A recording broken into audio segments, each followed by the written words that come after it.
Afghan male journalists wear masks on air in solidarity with female colleagues. Here's a summary of the article. Male journalists at several major news outlets in Afghanistan have covered their faces on air in recent days, protesting the Taliban's order that women, including television presenters, cover their faces in public. Their moves prompted other Afghan men to post photos with their faces covered as part of the #FreeHerFace social media campaign, Human Rights Watch reported. Earlier this month, the Taliban issued a decree that women and older girls must cover their faces in public and avoid being outside if possible. Last week, the Taliban's Ministry of Vice and Virtue said female television presenters had to cover their faces as well, adding that the decision was final and that there was no room for discussion.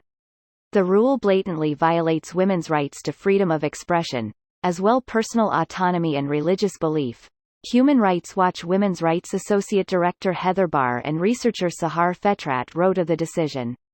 Since taking over Kabul in August, the Taliban have quashed many rights of women in Afghanistan, despite promising a more equitable regime. The hardline group has limited girls' access to education by barring them from secondary schools, restricted women's employment opportunities and eliminated systems intended to protect women from violence. This post received a score of 55,000, with an upvote ratio of 90%. Here are the top comments in response to this article. A single image of the thing they're talking about would have been nice. Right, the video that played wasn't even the same story. Infuriating, honestly. Their moves prompted other Afghan men to post photos with their faces covered as part of the #FreeHerFace social media campaign, Human Rights Watch reported. A nation of ninjas? I mean, yeah, it's great that men are willing to stand up in solidarity with women in face of the reactionary misogyny of the Taliban. Maybe this time we can avoid a backslide into the sort of repressive regime that existed in the 90s. I wish that Muslim men in more developed countries would also recognize their privilege. It annoys me when my male Muslim friends are dressed to the nines like hypebeasts but don't speak up for their sisters and mothers who are pressured to not even wear form-fitting clothing. You shouldn't be allowed to peacock if they can't.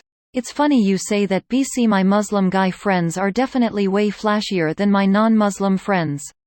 Never really realized that until now. It's a wealth thing. Countries that are or have recently been poorer tend to go for flashier shows of wealth. I see this in China.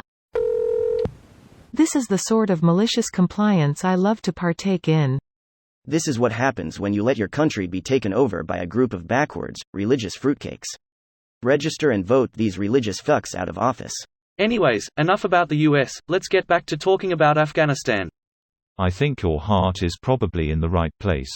But it is truly the most American thing ever to make this post about your country, as if the level of suffering due to religious extremists is even remotely the same magnitude.